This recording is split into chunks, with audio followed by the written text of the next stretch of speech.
Hello everyone, Namaskar. In this video, we are going to solve exercise 25.3 from Navneet practice book of 8 scholarship, and these problems are helpful for other scholarship exam and for all types of competitive exam because this is very important topic, that is percentage. So let us start. First example from exercise 25.3, and we have also taken exercise 25.1 and 25.2. I will give link of this video in description box. Please go through it. Right? So let us start. Rahul purchased school bag labeled rupees 1200. The shopkeeper gave him 12.5% discount. How much amount did Rahul pay to the shopkeeper? बघा 1200 purchase price आहे, त्यावर शॉपकीपरनी काय केलं, shopkeeper 12.5% discount दिलं. तर राहुलनी शॉपकीपरला किती amount पे केली, दिस we have to find. म्हणजे आता आपल्याला काय काढायचं आहे, 12.5% of 1200. Let us find how much discount did shopkeeper give to Rahul, right? So discount किती असेल, डिस्काउंट बघा, डिस्काउंट ॲट 12.5% ऑफ 1200. आता तुम्हाला मागच्या व्हिडिओ मध्ये पण मी ट्रिक ही सांगितली की हे सगळं करायची गरज नाही. 100% म्हणजे 1/1. हे पर्सेंटेज फ्रॅक्शन मध्ये जर घ्यायचे असले तर हे लक्षात ठेवा. 50% म्हणजे 1/2, 25% म्हणजे 1/4 आणि 12.5% म्हणजे 1/8. राईट? तर इथे आपण 12.5% म्हणजे काय घेणार आहे, 1/8 into 1200. So 1200 divided by 8, 8 ones 8, we get 8 5s 40 and here 0. Means we get 150 discount. Right? आता डिस्काउंट किती मिळाला, 150, आणि ही प्राइस किती आहे, 1200. Therefore amount paid by Rahul किती असेल, अमाऊंट पेड बाय राहुल आहे 1200 प्राइस आहे आणि 150 काय दिलेला आहे, discount. So we get 1050. So this is amount paid by Rahul to the shopkeeper. Amit's monthly income is rupees 45,000, which is 25% more than that of Brijesh. What is the monthly income of Brijesh? आपल्या जो information ही आहे की अमितचं monthly income ब्रिजेशच्या monthly income पेक्षा 25% जास्त आहे.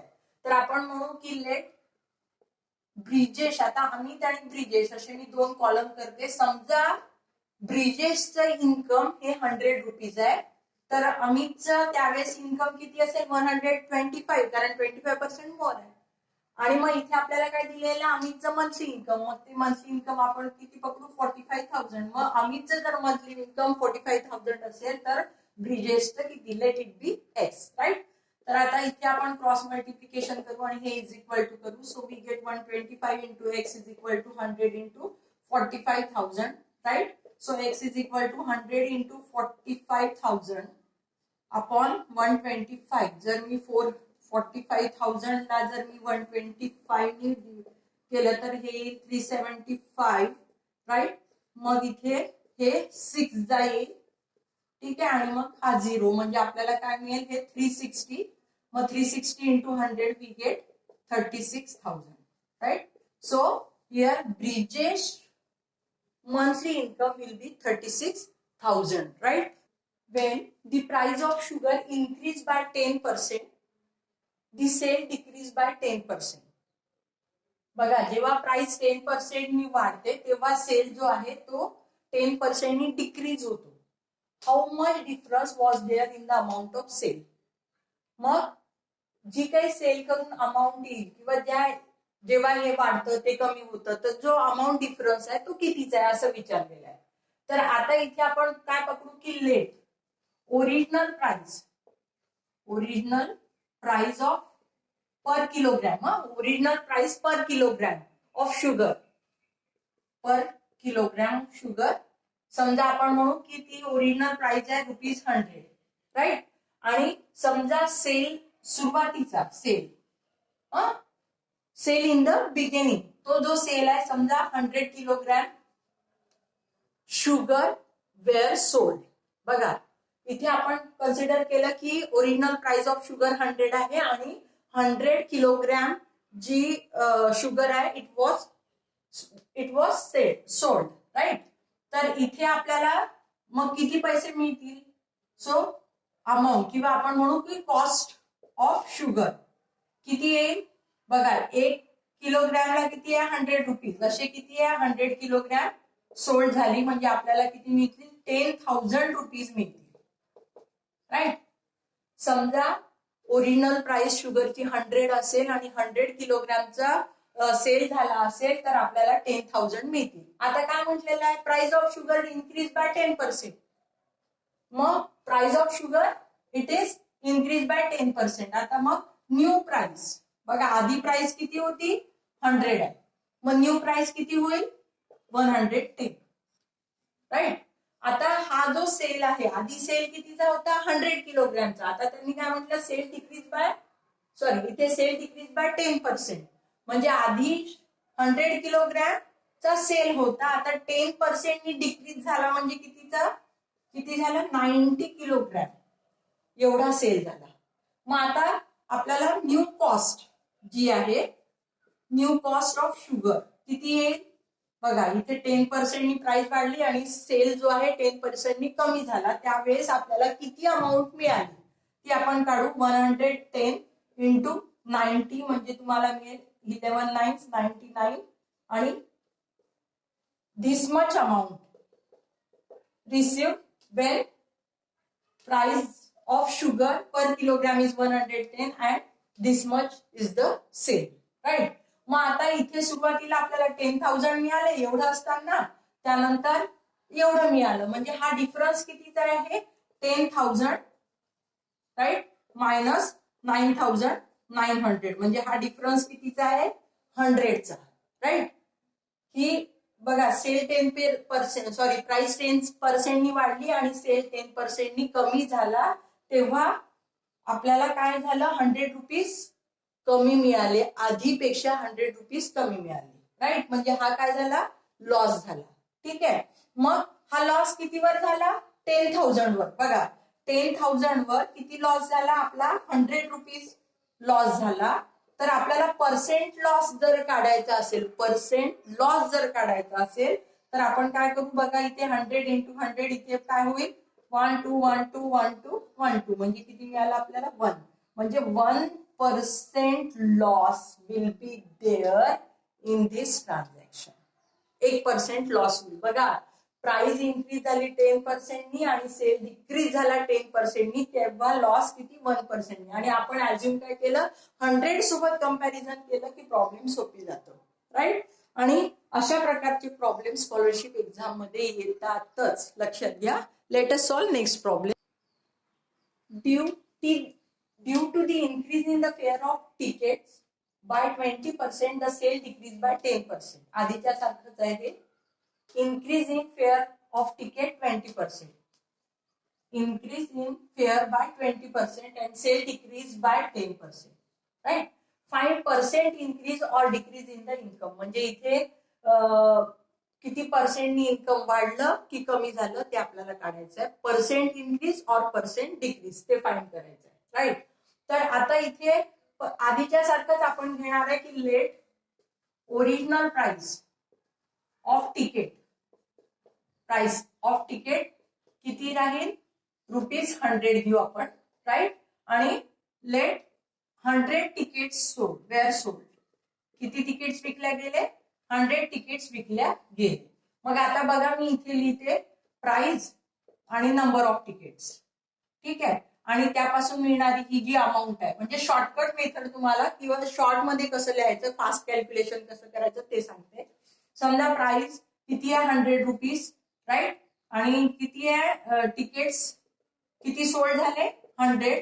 म्हणजे amount किती मिळाली? 10,000. 100 इंटू 100 10,000.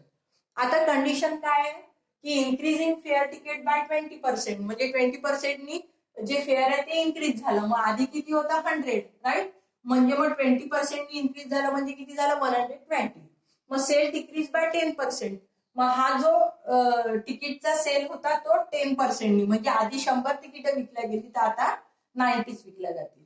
मग आता परत अमाऊंट किती इथे हे होईल, कलेक्ट होईल, 120 इंटू 90 म्हणजे किती होईल, 108 म्हणजे 10,800. राईट. आधी काय केलं आपण, ओरिजिनल प्राइस 100 पकडली, नंबर ऑफ तिकीट सोल्ड 100 पकडले, अमाऊंट मिळतं 10,000. नंतर सेल जो आहे 20% इन्क्रीज झाला म्हणून 120, 10% डिक्रीज झाला म्हणून 90, आणि यांच्यापासून मिळतं आपल्याला 10,800. बरोबर आहे. मग सुरुवातीला एवढी अमाऊंट आपण म्हणजे हे होती, आणि प्राइस इन्क्रीज झाल्यामुळे एवढी अमाऊंट मिळाली. म्हणजे बघा आधीपेक्षा जास्त मिळाली म्हणून काय झालं, प्राइस इन्क्रीज, पर्सेंट इन्क्रीज होईल. राईट. मग कितीने इन्क्रीज बघा, आधी हे किती मिळाले, जास्त किती पैसे मिळाले, 800 रुपीज एक्स्ट्रा मिळाले. ते कितीवर मिळाले, 10,000 वर. बघा 10,000 वर 800 एक्स्ट्रा मिळाले तर 100 वर किती, कारण आपल्याला पर्सेंट इन्क्रीज करायचंय. बघा पर्सेंट इन्क्रीज और पर्सेंट डिक्रीज. राईट. मग 1 2 1 2 1 2 1 2 म्हणजे किती मिळेल, मग 8% इन्क्रीज. राईट. तर अशा प्रकारे बघा हे जे एक्झाम्पल आहे हे अशा टाईपचे स्कॉलरशिप एक्झाम मध्ये येतातच, येऊन गेलेले आहेत. एक इन्क्रीज होतं, एक डिक्रीज होतं. प्रत्येक वेळेस आपल्याला ह्या दोन्ही अमाऊंट काढावे लागतात. मग कुठली जास्त आहे, ही जर नंतरची जास्त असेल तर प्रॉफिट, ही नंतरची जर कमी असेल तर लॉस, आणि मग त्यानंतर आपल्याला काय काढावं लागतं, प्रॉफिट पर्सेंट काढावं लागतं. ही एक गोष्ट लक्षात घ्या. Next problem, Ajit secured 12.5% more marks than Baiju. Then how much loss percent? Sorry, how much less percent? How much less percent did Baiju secure than Amit? बघा Ajit secured 12.5% more marks than Baiju. Right. तर अजितनी बैजू पेक्षा, दोघ जण आहेत तिथे, अजित आणि Byju's. Right. तर अजितनी बैजूपेक्षा 12.5% मार्क्स जास्त मिळवले. राईट.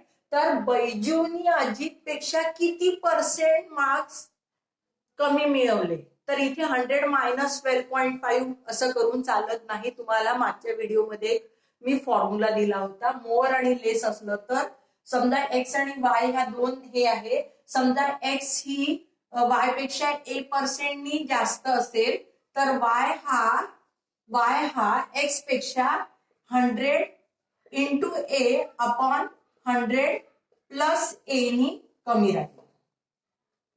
हा फॉर्म्युला होता तो, की एक्स हा वाय पेक्षा 1% जर जास्त असेल तर वाय हा किती पर्सेंटनी एक्स पेक्षा कमी आहे, तर हा फॉर्म्युला आहे 100 इंटू ए अपॉन 100 प्लस ए. या पर्सेंटनी तो कमी राहील. हा फॉर्म्युला आपल्याला यूज करायचा आहे. इथे आपला ए म्हणजे काय आहे, ए म्हणजे आपला 12.5%, म्हणजे इथे आपण 12.5% ए आहे. मग या फॉर्म्युल्यामध्ये मी ठेवलं तर 100 इंटू 12.5 अपॉन 100 प्लस 12.5 जर केलं तर काय मिळेल, 100 इंटू 12.5 म्हणजे किती मिळेल, इथे 12500. राईट.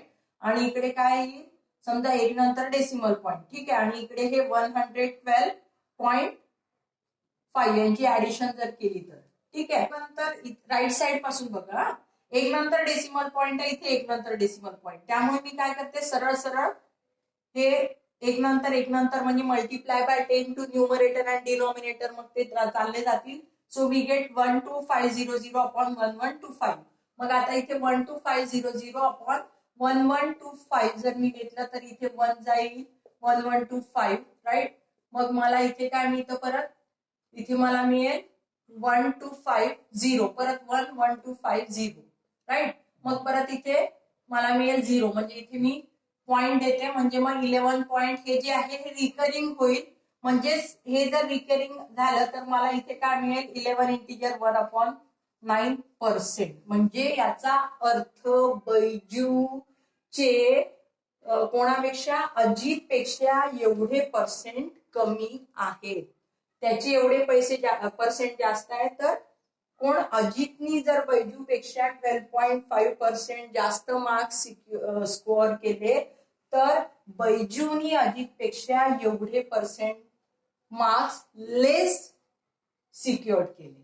तर हा फॉर्म्युला तुम्हाला लक्षात ठेवायचा आहे आणि हा व्हिडिओ मी स्पेशल तयार केलेला आहे, तो नक्की बघा आणि याची लिंक मी डिस्क्रिप्शन बॉक्स मध्ये देते. आणि व्हिडिओ आवडल्यास लाईक करा, शेअर करा आणि नक्की चॅनेलला सबस्क्राईब करा.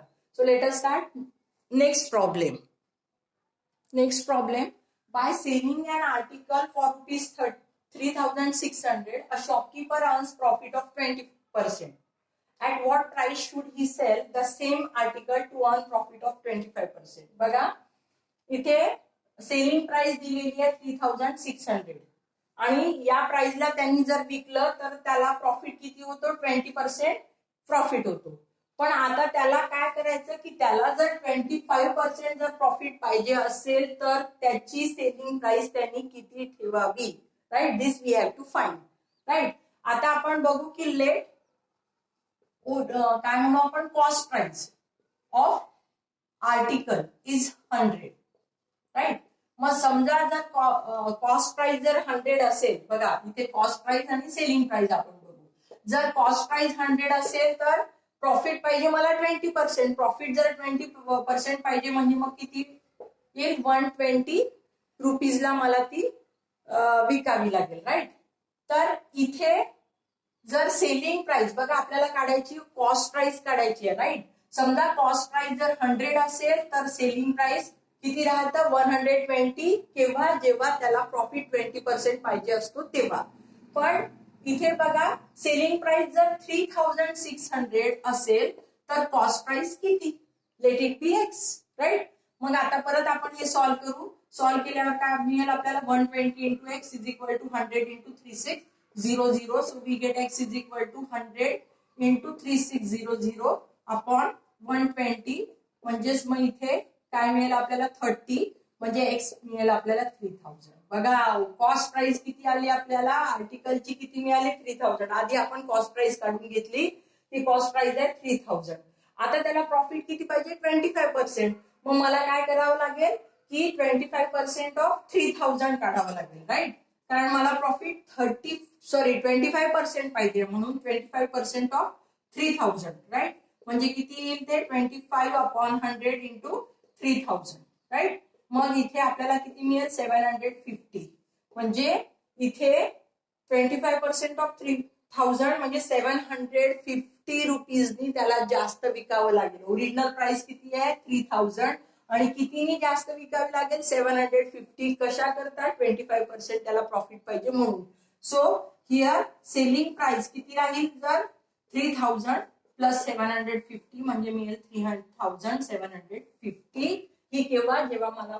जेव्हा शॉपकीपरला प्रॉफिट 25% पाहिजे असेल तेव्हा. Right, next example. 50% of 50 upon 25% of 25.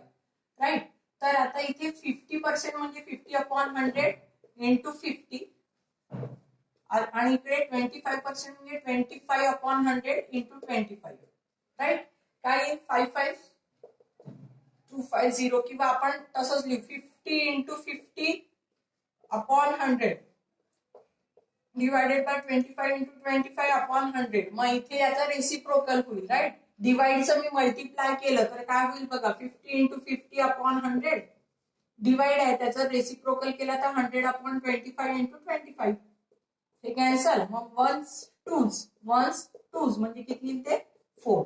So what is value of this? It is 4.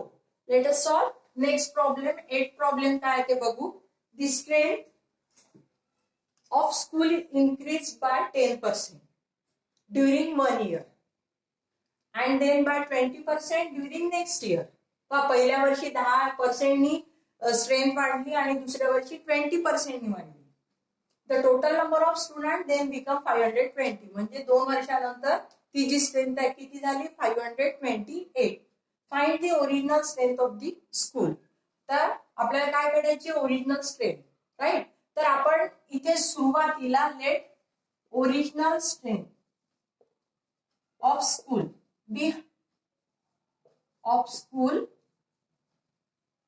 Is 100. समजा सुरुवातीला त्या स्कूलमध्ये 100 आहे. राईट, त्यानंतर 1 वर्षानंतर कितीने वाढतं? 10%. सो आफ्टर 1 इयर स्ट्रेंथ काय होईल? आफ्टर 1 year 10% म्हणजे 100च्या 10% म्हणजे 10, राईट? म्हणजे किती येईल? 100.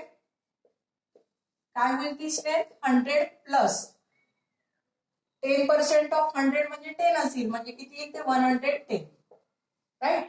एका वर्षानंतर स्कूलमध्ये किती स्टुडंट राहतील? 110. आता दुसऱ्या वर्षी ड्युरिंग अँड देन बाय 20%, म्हणजे दुसऱ्या वर्षी 20% नी स्ट्रेंथ वाढली.